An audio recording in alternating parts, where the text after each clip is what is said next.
Halo, selamat sore. Semangat pagi. Apa kabarnya nih semua? Sabtu-Sabtu sore, sebagian biasanya udah jalan-jalan ya. Tapi karena hari Sabtu ini harus ada di rumah, ya mau nggak mau di rumah aja jalan-jalannya ya. Sore, Kak Bodi, apa kabar? Maulina, apa kabar? Nah, teman-teman tahu nggak? Sekarang ini ada tren yang lagi booming. Trennya apa? Trennya adalah WFH, yaitu work from home. Ya, nah sebenarnya yang namanya work from home atau kerja dari rumah itu bisa memberikan lebih banyak waktu loh untuk kita. Contohnya apa? Contohnya kalau kita dulu sebagai karyawan, ya. Kalau kita sebagai karyawan, biasanya kan kita butuh waktu untuk perjalanan dari rumah ke kantor, terus pulangnya dari kantor ke rumah. Kalau misalnya kita terbiasa, ya, setengah jam, berarti kan pulang pergi udah 1 jam. Nah, kalau yang tempatnya jauh, kantor sama rumah, nah berarti kan 2 jam misalnya, 2 jam berangkat, 2 jam pulang, dapat ekstra 4 jam. Nah, tapi masalahnya banyak yang nggak sadar tanda kutipnya ya, dikasih waktu lebih, tapi hasilnya tetap aja nggak produktif. Ya, nah selamat sore Pak Ferdinand, selamat sore Pak Suwandi, selamat sore. Kita lagi bahas stay productive while work from home. Nah, jadi sekarang pertanyaannya adalah bagaimana caranya supaya kita tetap produktif walaupun kita kerja dari rumah. Nah, topik inilah yang akan kita bahas sore ini ya. Sebelumnya perkenalkan saya Christine Emalia. Saya adalah founder dari Karyawan Milioner. Saya menyediakan solusi khususnya bagi karyawan yang pengen mendapatkan percepatan income melalui bisnis internet. Kalau teman-teman mau tahu mengenai apa yang sedang saya lakukan, teman-teman juga mau dapat sesuatu dari saya, ya silakan mampir ke bio saya. Ya, di situ ada banyak tips mengenai internet marketing. Terus teman-teman juga bisa nonton webinar gratis, ya banyak link di sana yang bisa teman-teman dapat sesuatu manfaat. Ya, so mampir ke bio saya. Oke, nah sore ini saya akan mengundang seorang ibu, ya, seorang ibu yang energik, ramah, tapi memiliki wawasan yang luas. Beliau ini dikenal sebagai Dream Achiever Coach, sekaligus juga pendiri dari Kins Moms. Nah, beliau udah datang nih. Bu Fong, semangat pagi, selamat sore. Sebentar, Ibu. Oke, nah, jadi Bu Fong ini sudah menginspirasi ribuan orang, ya, terkhususnya para wanita, para ibu yang pengen banget mendapatkan yang namanya me time, waktu untuk pribadi, waktu untuk diri sendiri. Biasanya kalau ibu rumah tangga, wanita karir, itu kan sibuk banget, betul nggak? Ya, nah, namun beliau ini membantu para wanita, para ibu, ya sehingga mereka tetap memiliki yang namanya me time, waktu untuk diri sendiri, sekaligus memiliki apa ya, suatu keinginan yang kuat untuk mencapai impian. Nah, jangan lupa siapin notes. Saya juga udah siapin notes ya untuk mencatat poin-poin penting apa yang nanti akan disampaikan oleh Bu Fong Tajuni. Oke? Udah gak sabar? Ya, sebentar saya invite dulu ya. Saya invite Ibu Fong. Oke, sebentar. Sambil teman-teman siapin notes ya. Oke, saya sudah invite. Oke, terima kasih Pak Suwandi komennya. Oke, selamat sore Bu Fong. Hai semuanya, terima kasih. Apa kabar? Terima kasih undangannya Bu Christine. Sama-sama. Ini ada mentor saya. Hai Pak, thank you. Iya, luar biasa. Thank you. Ada Bu Heni, ya, ada Agarisoni, ada Angelik, ada Angela, semuanya teman-teman terima kasih sudah bergabung di sesi ini dan saya senang sekali karena udah dari seminggu yang lalu ya kita planning ini ya Bu Christine ya. Iya, betul. Nah, Bu Fong. Thank you, Nah. Sama-sama. Saya ngucapin terima kasih karena saya ngundang ibu mau. Padahal ibu sibuk banget ya. Padahal baru selesai tadi live jam 4 ya. Udah nyambung lagi sekarang jam 5 ya. Luar biasa banget. Nah, Bu Fong, Mungkin ada teman-teman di sini yang baru pas kebetulan mampir, lihat, terus nonton. Nah, Ibu boleh cerita sedikit nggak latar belakangnya Bu Fong? Terus kira-kira visi misinya Ibu apa? Lalu bagaimana Ibu bisa sampai ke sini? Artinya Ibu bisa sampai mendirikan atau sebagai founder dari Kins Moms. Kemudian apa tadi yang me time kayak gitu-gitu, apa yang membuat Ibu sampai ke sini? Coba kita penasaran nih mau dengar ceritanya. Memang itu ada satu titik turning point sih di kira-kira memang 5 tahun yang lalu itu ada mama saya sakit dan mendadak mama saya meninggal ya 3 bulan lah 3 bulan, dan itu membuat saya banyak memikirkan tentang perjalanan kehidupan gitu ya. Dan waktu itu sebenarnya saya mendapat beberapa inspirasi dari ya kayak Dan Lok ya, dan Coach Haryanto Kandani juga pernah bicara tentang tahap kehidupan. Jadi saya ingin sedikit share Bu Christine. Jadi kalau tahap kehidupan itu kan ada 4 ya. Yang pertama itu adalah survival, yang kedua adalah stability, security, dan ketiga itu sukses, dan keempat itu signifikan. Jadi kalau misalnya saya ukur kembali perjalanan hidup saya, di saat awal starting point saya mulai usaha, itu kan kita pasti membangun usaha itu kan ada jatuh bangun. Dan lalu ketika kita sudah mungkin sudah safe and secure, artinya kita sudah tidak lagi memikirkan pengeluaran-pengeluaran yang kita harus bayar, misalnya kayak biaya sewa dan lain-lain, artinya udah cukup secure ya. Dan kalau sukses itu menurut saya setiap orang memiliki level of desires yang berbeda-beda. Sehingga sukses bagi orang itu tuh berbeda-beda. Jadi kalau buat saya sendiri itu sukses adalah ketika kita bisa mewujudkan paling tidak satu impian kita. Itu adalah sukses artinya buat saya. Jadi kalau misalnya di komunitas Kins Mom, itu awal saya mendirikan itu memang 2 tahun yang lalu, itu kita mempunyai suatu misi namanya 1 juta ibu bahagia. Jadi di dalam Kins Mom ini yang saya lakukan adalah saya mengajak ibu-ibu semua ya, tidak hanya ibu-ibu sih, para wanita, untuk yuk kita bersama-sama berkarya bersama. Jadi karena apa? Karena banyak sekali di komunitas saya itu mereka tadinya memiliki jabatan yang sudah secure, jadi udah tinggi Bu Christine. Tetapi mereka memilih untuk resign karena mereka ingin menjadi seorang ibu rumah tangga. Jadi, menurut saya, kalau kita ingin menjadi seorang housewife, kita ingin menjadi seorang ibu rumah tangga, dan kita sudah menjadi seorang ibu rumah tangga, kita sudah sukses. Kalau kita ingin menjadi seorang guru, dan kita menjadi guru, ya itu kita udah sukses. Jadi, level of desire setiap orang itu berbeda. Sehingga arti kesuksesan bagi setiap orang itu juga berbeda. Jadi, kalau misalnya tadinya dia memiliki jabatan yang tinggi, dan dia harus resign karena dia ingin menjaga anak, karena itu lebih meaningful dan purposeful, berarti sebenarnya dia sudah sukses ya. Dan saya rasa waktu itu saya sudah mulai merealisasikan beberapa impian saya, dan saya sudah merasa sangat nyaman dan sangat secure waktu itu. Tetapi saya lupa bahwa ada tahap yang keempat, yaitu tahap signifikan. Nah, waktu itu saya kembali diingatkan oleh Coach Haryanto di akhir 2017, sehingga setelah saya saya mendengar kata signifikan itu, kalau nggak salah 2 minggu kemudian saya membuat yang namanya Kins Mom ini. Jadi kalau kita bicara tentang signifikan nih Bu Christine, ini something that you can do, something that you love to do. Juga nggak tahu apa yang ingin lakukan, tapi saya melihat bahwa saya ingin sekali saya bisa melakukan sesuatu yang bisa bermanfaat bagi orang lain. Jadi it's no longer about me, tetapi it's about others. Jadi saya pengen sekali melihat orang-orang lain itu bisa menciptakan sesuatu, mewujudkan sesuatu, sehingga membawa mereka kebahagiaan. Jadi itu sih yang membuat saya akhirnya Kins Mom itu bisa berjalan sampai sekarang. Itu Bu Christine. Oke, wow, luar biasa sekali ya perjalanan Ibu Fong ini ya.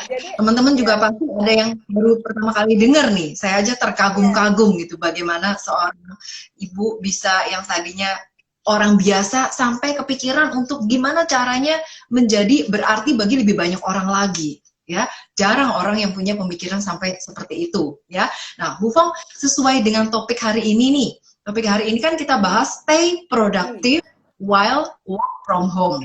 Nah, berbicara tentang produktivitas, itu menurut Bu Fong ini apa sih 3 poin ya, 3 poin penting yang menjadi tolak ukur seseorang tuh dikatakan, oh kamu ini produktif, oh kamu ini enggak. Nah, kira-kira Ibu bisa berikan nggak 3 poinnya apa yang menentukan produktivitas itu?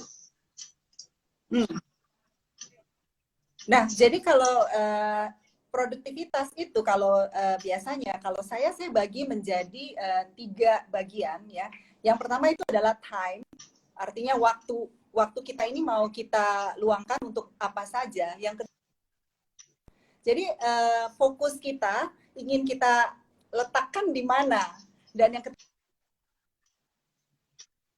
ukur ketiga ini otomatis level produktivitas kita juga bisa terukur.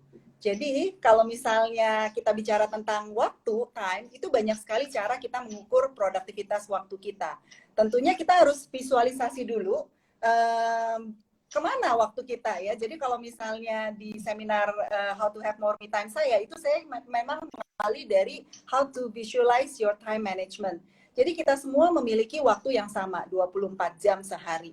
Nah, bagaimana kita bisa memanfaatkan waktu kita untuk melakukan banyak sekali kegiatan ya, dan juga aktivitas, dan kita tentunya harus prioritaskan ya kemana yang menjadi attention kita. Jadi kan 3, time, attention, dan energy. Jadi kita hanya mengukur dari 3 ini saja sih, Bu Christine. Teman-teman masih jelas nggak? Karena ini ada lagging. Iya, agak buffering muter-muter dikit nih, Bu. Ya. Mungkin koneksi internetnya ya. Recap dari Bu Hilda. Yang ada 4 tahap kehidupan, ya, kedua dan ketiga. Oke, yang pertama itu adalah survival, yang kedua adalah security, yang ketiga sukses, dan keempat signifikan. Jadi menurut saya memang setiap orang mempunyai tahap kehidupan yang sama.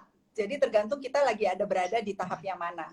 Nah, Oke. Jadi masih jelas nggak Bu Christine? Karena agak lagging ya. Jelas.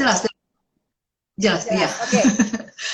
Jadi kalau misalnya kita sudah menemukan dan kita bisa melihat kembali ya produktivitas kita, banyak sekali yang kita bisa lakukan. Kalau misalnya kita punya paling sedikit 1 jam me time saja, ya Bu Christine, kita itu bisa mewujudkan banyak sekali impian. Jadi di komunitas Kinsmam itu banyak sekali karya-karya, ada beberapa yang saya ada di meja. Jadi contoh seperti ini. Jadi ini semua adalah dihasilkan oleh ibu-ibu yang di Kinsmam. Jadi buku-buku ini mereka bisa luangkan setiap hari 30 menit, 1 jam mereka tulis dan akhirnya jadi buku. Jadi kalau kita bicara tentang signifikan, itu kebanyakan itu memberikan suatu legacy. Jadi memang salah satu misi saya adalah untuk membantu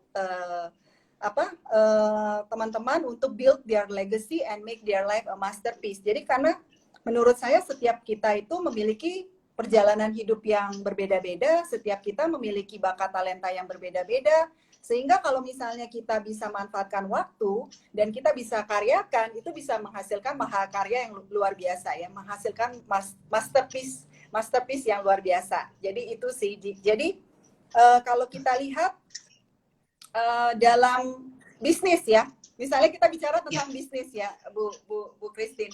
Dalam bisnis itu kalau saya kategorikan juga kita harus pertama kan ada tahap awal kita mencari ide ya, kita harus kreatif. Dan yang kedua itu akan ada tahap di mana kita starting. Jadi ada starting point lah kita mulai. Dan ketiga tentunya kita ingin tahu bagaimana kita bisa mengembangkan ya. Dan terakhir kalau menurut saya itu bagaimana kita bisa scale up. Jadi sama tahap kehidupan juga 4. Tahap kalau kita membangun bisnis atau membangun legacy itu juga ada 4. Jadi artinya kalau misalnya kita itu ingin dari kita punya ide akhirnya kita mau berkembang, ada satu juga yang kita perlu tingkatkan, yaitu skill set. Jadi kalau menurut saya kita bisa naik ke tahap berikutnya seiring dengan tambahnya skill setnya kita juga. Masih jelas di sini karena tadi terputus? Iya, sempat terputus sedikit. Ya, jadi kalau misalnya kalau misalnya teman-teman tadi mungkin saya terlalu cepat ingin minta saya ulang, silakan nanti teman-teman ketik di komen ya. Jadi kalau menurut Oke. saya ya, Bu Christine, yang Ya. bisa membawa kita dari satu tahap ke tahap berikutnya itu adalah kita harus enhancing kita punya skill set. Baru kita bisa ibaratnya naik level gitu. Jadi skill set apa yang kita perlu enhance, yang perlu kita tambahkan banyak sekali ya. Kalau saya rasa skill yang paling penting kita kuasai adalah paling tidak public speaking, communication skill. Dan kalau sekarang kalau kita lihat perkembangannya internet, tentunya kita penting sekali untuk memahami dunia internet ya, dunia internet marketing segala macam yang ada di dalamnya. Karena apa? Karena Yes. saya rasa sekarang ini ya Bu Christine kan sudah lama di internet marketing, pasti lebih jelas daripada saya. Karena kalau menurut saya sekarang semua bisnis, apakah mereka itu startup, apakah mereka lagi di posisi yang berkembang, itu mereka pasti lagi memikirkan cara menggunakan internet untuk scale up, benar nggak? Untuk mereka ekspansi, Betul untuk mereka sekali, Bu. mengembangkan bisnisnya.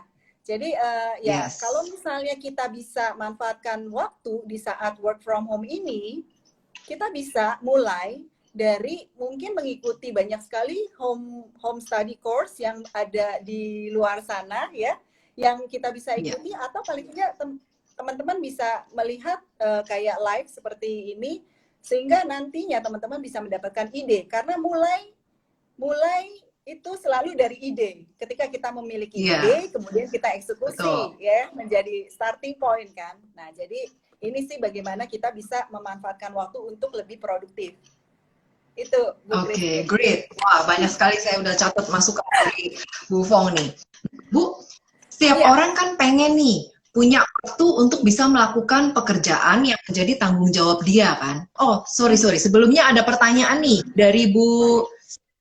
Kita sambil jawab dulu ya Bu ya, supaya nggak terlewat lebih jauh. Bu Hinda, cara join di King's Mom bagaimana? Nah, ada yang join Bu, langsung nih Bu.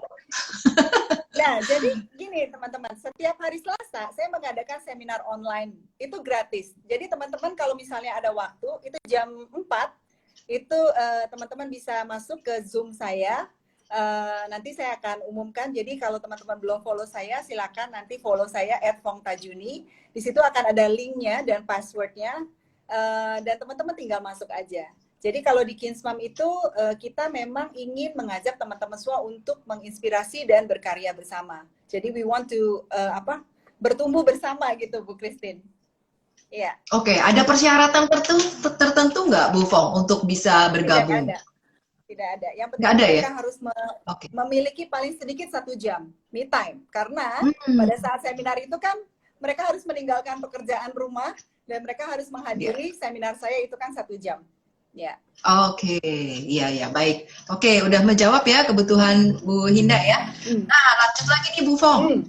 Setiap orang kan pengen punya waktu untuk bisa melakukan apa yang menjadi tanggung jawab dia.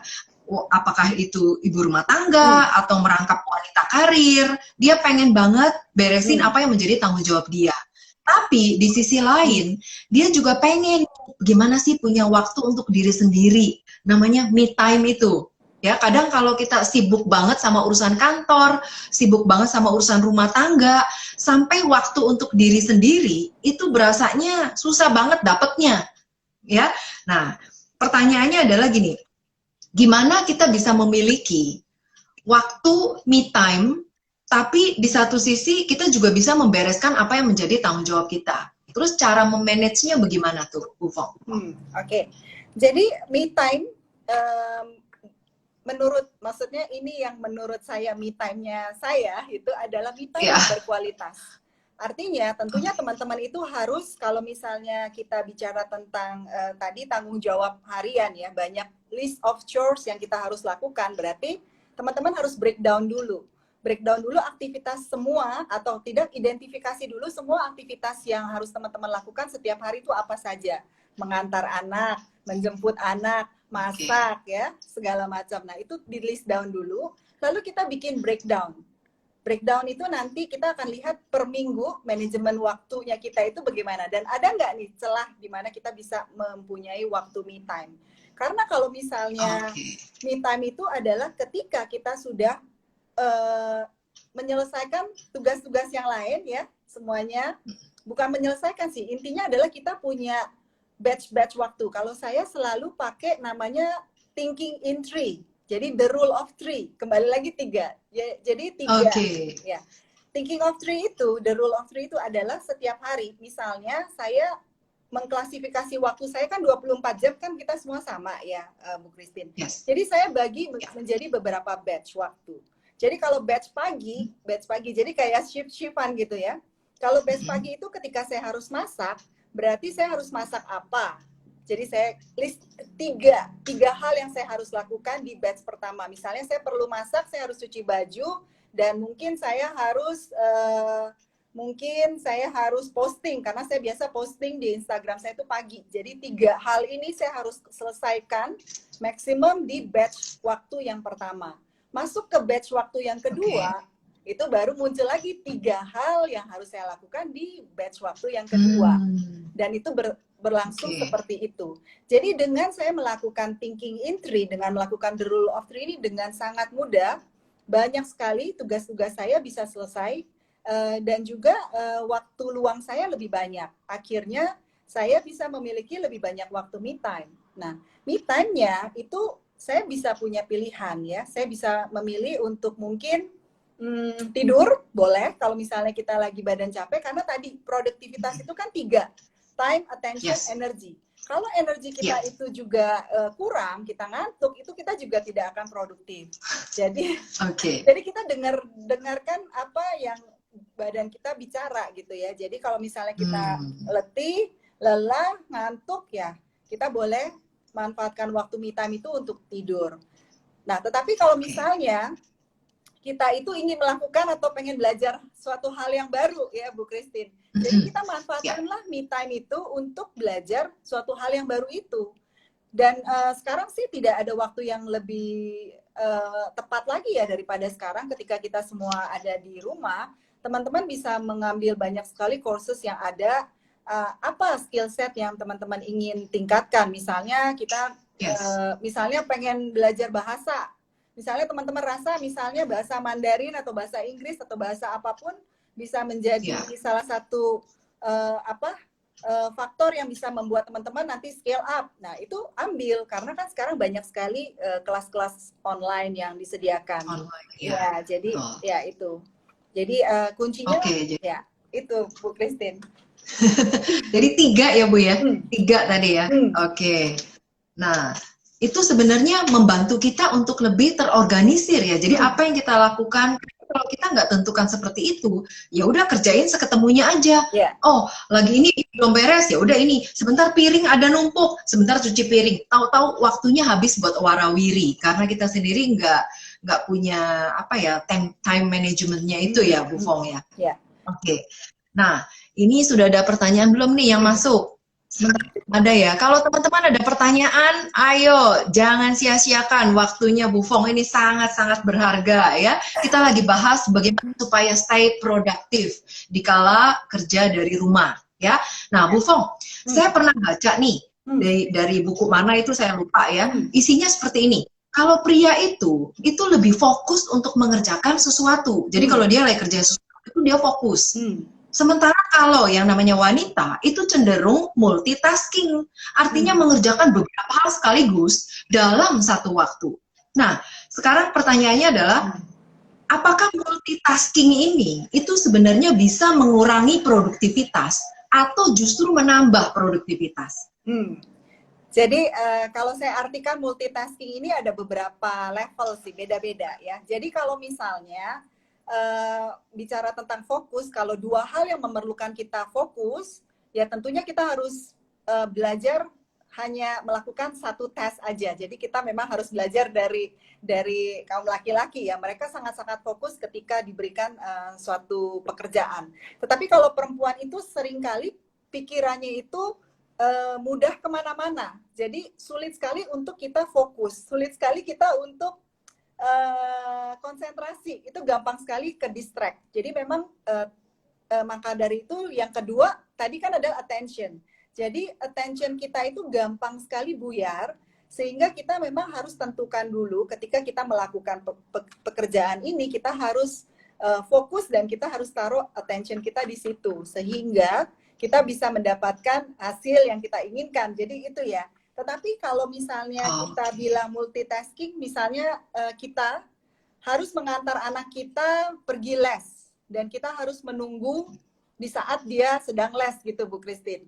Nah, berarti kita ada waktu 30 menit sampai 1 jam, tergantung sesi lesnya itu berapa. Nah, ini boleh dibilang kita mengerjakan tes yang lain, itu bisa gitu, Bu Christine. Jadi misalnya, ketika kita harus mengantar anak pergi les, itu kan tanggung jawab pertama kita adalah mengantar anak les.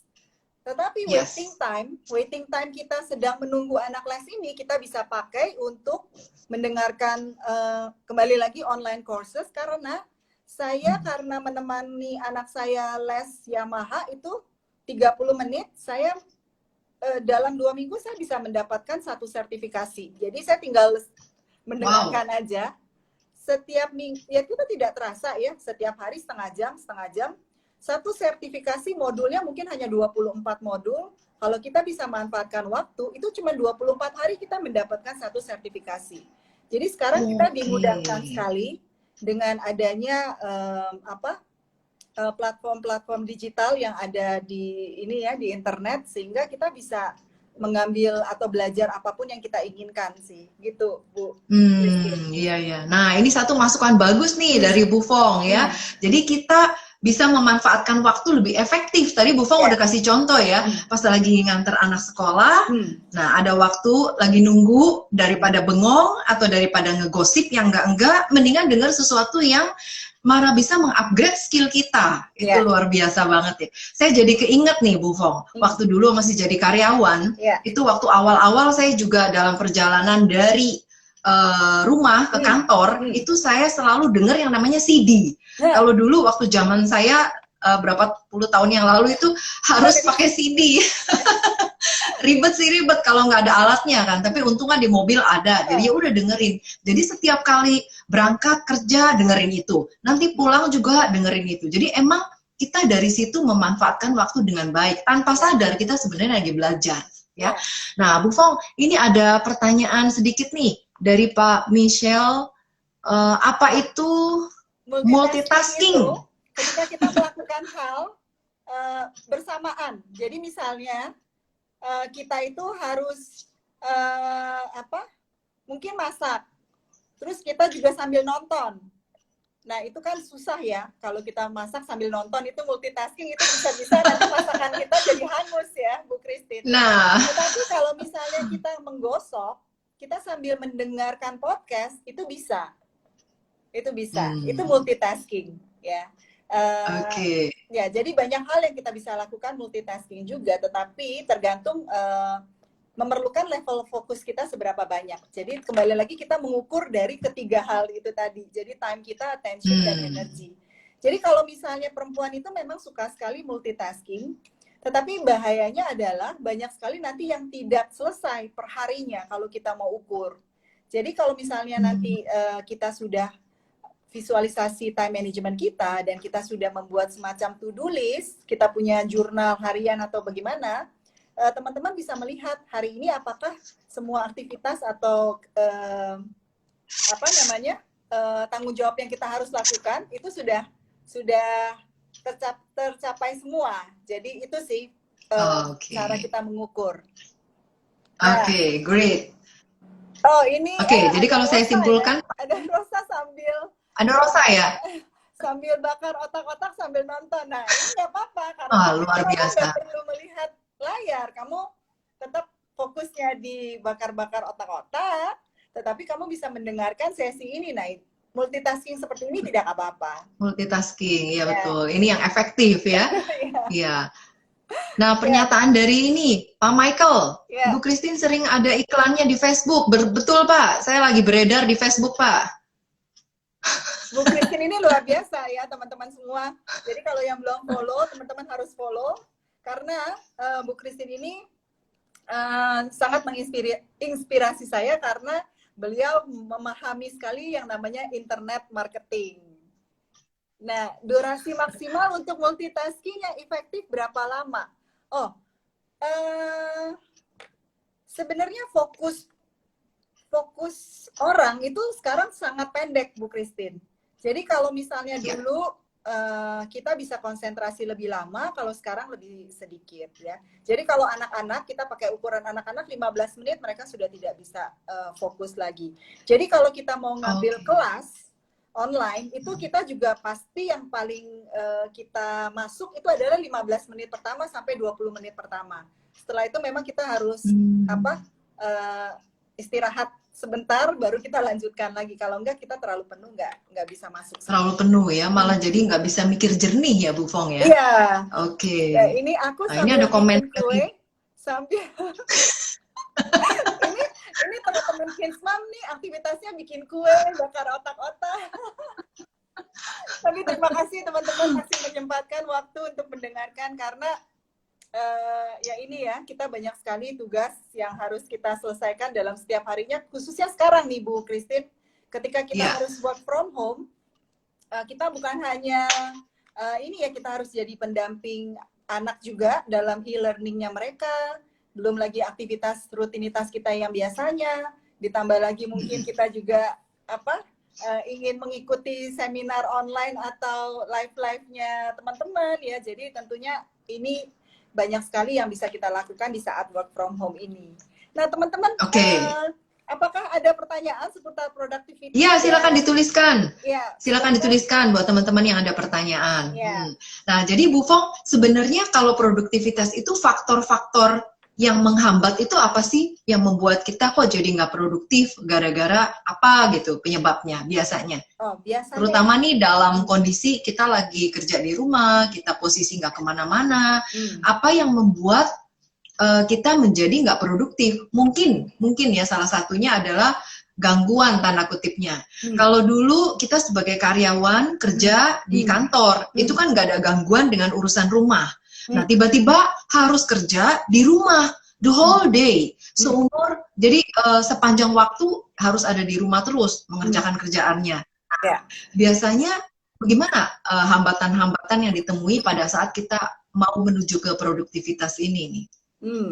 Jadi kalau menurut saya, kalau kita bahagia, kita itu akan lebih produktif. Jadi kuncinya untuk kita lebih produktif adalah kita harus membenarkan suasana hati kita dulu, Bu Christine. Jadi biasanya yang menghambat produktivitas kita itu adalah level of mood-nya kita, moody. Jadi kalau misalnya kita itu bosen lah, rasa malas lah, ya. Terus, nah ini semua bisa menghambat produktivitas kita. Jadi kalau kita mau lebih efektif waktunya, lebih produktif, kita perbaiki dulu mood-nya kita. Jadi kita perbaiki dulu suasana hati kita. Caranya bagaimana? Kembali lagi kita harus memiliki paling sedikit 1 jam me time. Jadi kalau teman-teman yang ada di rumah selama 1 bulan ini dan merasa kok sekarang jadi semakin emosian, semakin mudah marah, nggak sabaran dengan anak, nggak sabaran dengan pasangan, nggak sabaran dengan segala hal ya, itu berarti teman-teman perlu me time. Jadi teman-teman perlu melakukan suatu aktivitas yang bisa membawa ketenangan atau kesenangan. Jadi me time yang berkualitas itu adalah me time yang kita itu bisa recharge energi kita, Bu Christine. Oke, contohnya apa, Bu? Kalau saya suka melukis. Jadi kalau saya lagi down atau saya lagi energi saya kayak lagi running low ya, menurun, saya harus melakukan sesuatu yang membawa saya ketenangan dan kesenangan. Jadi ya salah satunya saya melukis. Nah, tentunya keren banget ya lukisannya itu. Jadi kalau misalnya teman-teman ada yang suka meditasi, itu juga ya. Ada yang teman-teman suka olahraga, ada yang teman-teman suka mungkin memasak, bikin kue. Nah, itu juga me time yang berkualitas karena itu recharging. Oke, termasuk baca buku juga ya, Bu? Baca buku, menulis buku. Nah, tapi nggak termasuk ngegosip ya? Ya kalau misalnya hangout sama teman, itu bisa menyenangkan ya. Tetapi kalau kita pakai konteks menggosip, itu kan berarti tergantung daripada apa ya, saya tidak bisa jawab. Topiknya tapi ya. Daripada apakah itu membahagiakan teman-teman. Tetapi kalau yang menurut saya yang kita bilang kualitas, itu harus yang positif. Jadi aktivitas yang membawa kita menjadi sosok yang lebih baik lagi, sosok yang produktif, sosok yang juga bisa menginspirasi dan juga bisa memotivasi orang lain, sehingga kita menjadi contoh buat mereka gitu. Kalau itu menurut saya. Oke. Baik. Nah, jadi tadi kalau untuk memiliki waktu me time itu, Bu Fong, kan dari kita harus perbaiki dulu suasana hatinya. Ya. Ya. Nah, kalau boleh saya tambahkan, itu kan dari dalam. Kalau dari luar, itu kita juga banyak dipengaruhi oleh hal-hal dari luar. Contohnya, sekarang ini kan beritanya mengenai COVID terus nih tiap hari. Nggak di sosial media, nggak di TV, nggak di radio, semua membahasnya COVID. Nah, itu juga salah satu yang membuat kita jadi nggak produktif. Karena selalu dengan berita-berita negatif, akhirnya yang ada di kepala kita cuman ada beritanya COVID, terus perkembangan COVID, iya jago tiap hari gitu, tapi yang lain-lain malah kebuang waktunya. Menurut Bu Fong bagaimana? Nah, jadi tujuannya teman-teman itu harus pikirkan dulu. Setiap hari itu kita bikin suatu planning, namanya plan your happy day. Itu kalau saya. Artinya, saya setiap hari itu harus bikin planning bagaimana saya hari ini menjadi bahagia. Nah, jadi kalau kita sudah punya tujuan seperti itu, misalnya teman-teman ingin plan to be productive. Nah, teman-teman pikirkan idealnya untuk teman-teman produktif itu seperti apa. Jadi kalau saya konteksnya bahagia, idealnya setiap hari itu saya harus belajar suatu hal yang baru. Kedua, saya harus ketemu dengan mungkin 1-2 orang yang baru, ya. Karena saya pengen memperluas network saya. Dan ketiga, misalnya saya bisa mempunyai quality time bersama anak-anak saya. Saya bisa mempunyai quality time dengan suami saya. Nah, itu semua saya list down tujuan. Semua tujuan itu saya list down sehingga saya sudah paham apa yang bisa membuat saya bahagia. Jadi, kalau hal-hal yang akan tidak membuat saya bahagia, misalnya membaca berita-berita negatif, ya tidak ada di dalam list saya. Sehingga itu tidak ada di dalam agenda saya. Jadi, jadi saya sangat minim sekali untuk melihat grup atau TV. Saya boleh dibilang sudah 5 tahun tidak pernah nonton TV, Bu Christine. Oh iya, berarti sama jadi, saya 5 tahun. Kecuali memang ada hal yang maksudnya saya jarang sekali buka TV, ya itu. Ya. Jadi kalau misalnya kita itu misalnya kita masuk ke dalam WhatsApp group mungkin yang kita harus buka, tiba-tiba ketika kita buka itu beritanya berita yang tidak menyenangkan atau yang negatif. Oh, dapat kiriman spam. Ya, misalnya. Atau ya mungkin grup keluarga, ya grup teman baik kan bisa juga kita dapat. Nah, tetap dapat masuk berita-berita ini kan. Nah, itu kita sebenarnya punya pilihan, kita bisa blok. Kita bisa blok, kita mau mengambil respon, kita menjadi cemas atau khawatir, atau kita mau ngambil respon, kita tetap ingin maintain stability emosi kita, sehingga kita bisa tetap menjalankan hari-hari ini dengan lebih baik dan lebih happy dari hari kemarin. Jadi itu sih kuncinya. Oke, great. Jadi kendali ada di tangan kita sendiri ya, Bu Fong ya. Kita bebas memilih apakah berita-berita itu kita mau sensor dulu atau mau stop sampai di situ. Kita nggak usah baca, nggak usah dengerin, nggak usah lihat sesuatu yang bakal bikin kita negatif.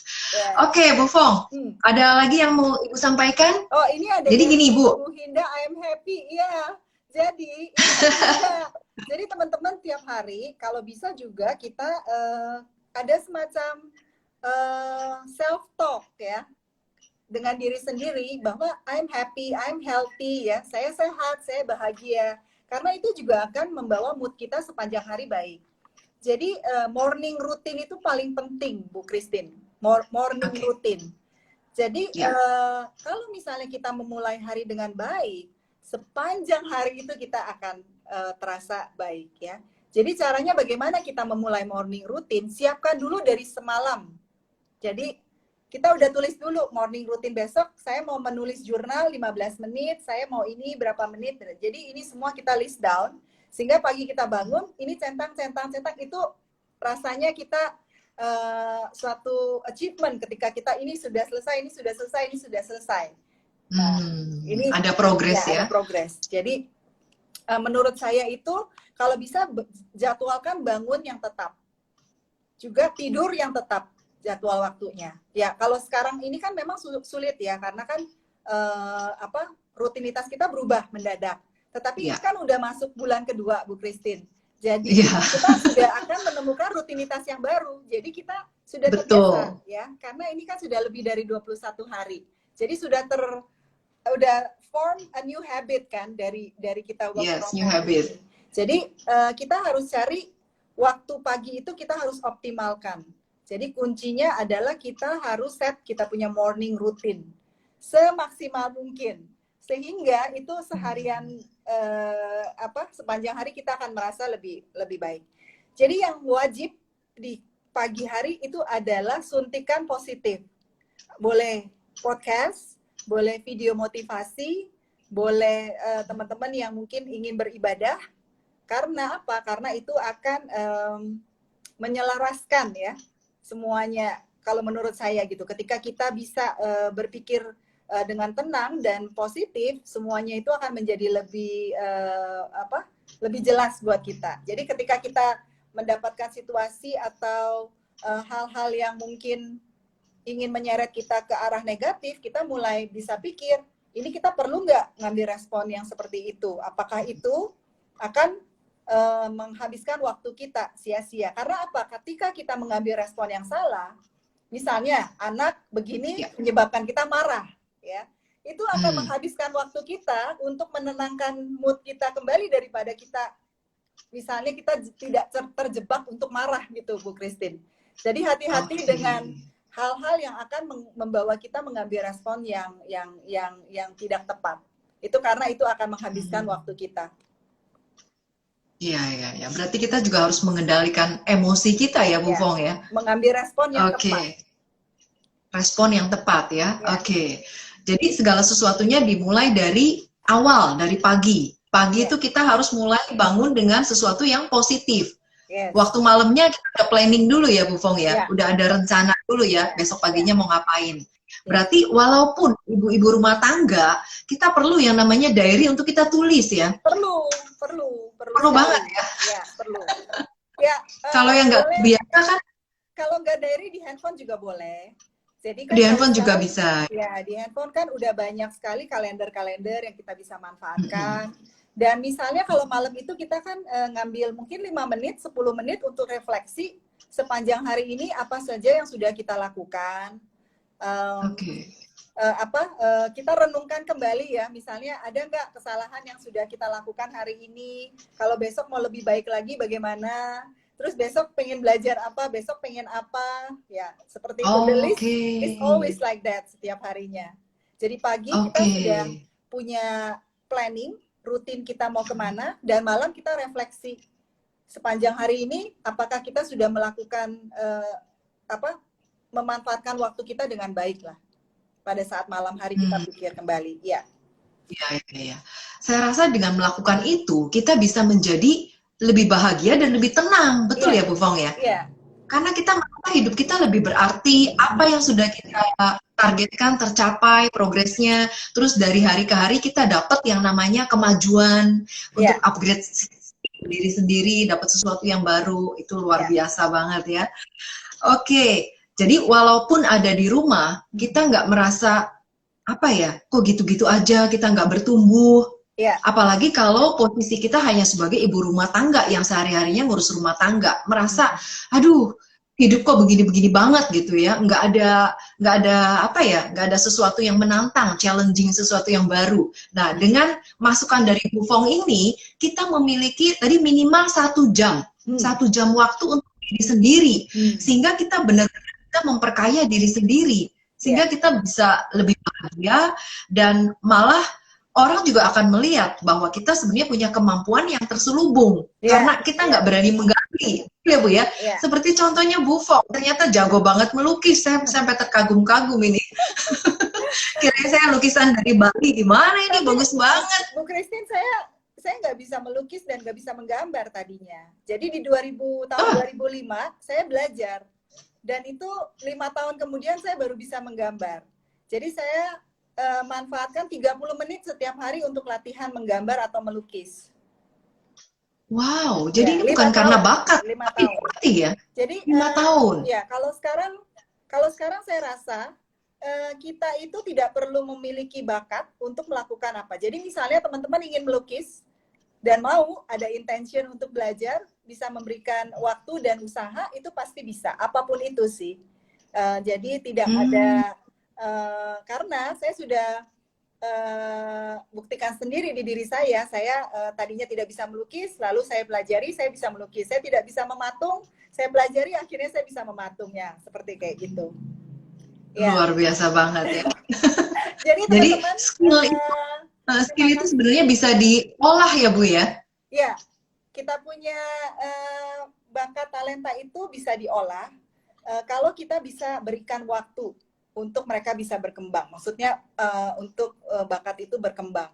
Jadi apapun misalnya, ada teman-teman yang mungkin ingin belajar suatu skill baru, misalnya bahasa atau misalnya internet marketing pengen seperti kayak Bu Christine ya, karyawan milioner ya, atau apapun itu, nggak mungkin itu langsung overnight Bu Christine. Nggak mungkin hari ini belajar, besok udah langsung bisa.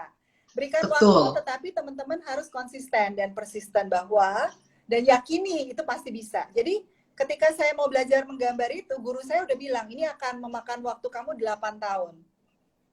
Terus karena saya pikir, itu sebenarnya adalah cita-cita saya waktu saya kecil. Waktu saya umur 5, sebenarnya saya pengen sekali belajar menggambar, tapi tidak saya realisasikan sampai saya usia 30 tahun. Jadi waktu itu saya pikir, guru saya pas dia bilang 8 tahun, saya pikir apa artinya 8 tahun? Saya sudah menunggu 25 tahun. Jadi saya oke. Jadi saya ikuti ya. 30 menit setiap hari saya latihan dan 5 tahun kemudian saya bisa menggambar. Jadi saya percaya teman-teman semua di sini juga pasti bisa apapun yang teman-teman ingin lakukan. Jika teman-teman berikan waktu, itu pasti suatu ketika teman-teman bangun, seperti saya tiba-tiba bangun, kok saya jadi bisa melukis ya? Itu karena tiap hari saya berikan waktu. Ya, benar. Oke. Ya. Jadi keahlian skill itu butuh jam terbang ya Bu ya? Ya, perlu diberikan waktu. Banyak yang udah ucapin selamat kepada Bu Fong, luar biasa. Terima kasih teman-teman. Udah sedikit lagi. Bu, boleh nggak Ibu kasih kesimpulan, jadi apa yang harus kita lakukan untuk bisa tetap produktif di dalam kondisi atau situasi work from home ini? Jadi teman-teman, apakah itu nanti kita masih tetap work from home atau tidak, pesan saya tuh sama. Manfaatkanlah waktu yang ada, karena waktu tidak akan pernah menunggu kita, ya. Jadi apapun yang teman-teman ingin lakukan, itu lakukan, mulai, ya. Karena kenapa? Karena kita itu diberikan banyak sekali kesempatan setiap harinya untuk build our legacy.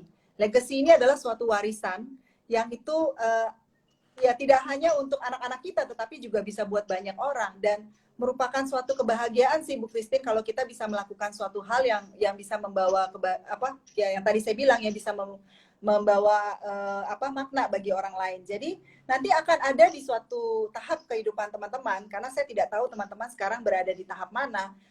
Kalau saya, ketika kita masuk ke tahap yang signifikan itu, kita akan mencari what value can we give to others. Jadi kita akan terus berputar di situ. Apa yang kita bisa berikan kepada orang lain gitu ya. Apalagi yang masih bisa kita lakukan. Nah, ketika kita masuk di tahap yang itu, kita akan mulai melihat kembali kenapa kalau saya ya, yang terjadi saya, kenapa saya sia-siakan waktu saya dulu, tidak saya manfaatkan. Jadi pesan saya adalah manfaatkanlah waktu setiap harinya paling tidak untuk upgrade skills, ya, untuk berkarya dan untuk selalu berpikir secara positif, karena kalau kita negatif itu akan menyia-nyiakan waktu kita. Itu sih Bu Christine. Terima kasih teman-teman. Saya rasa ini sebentar lagi sudah mau habis ya. Oke.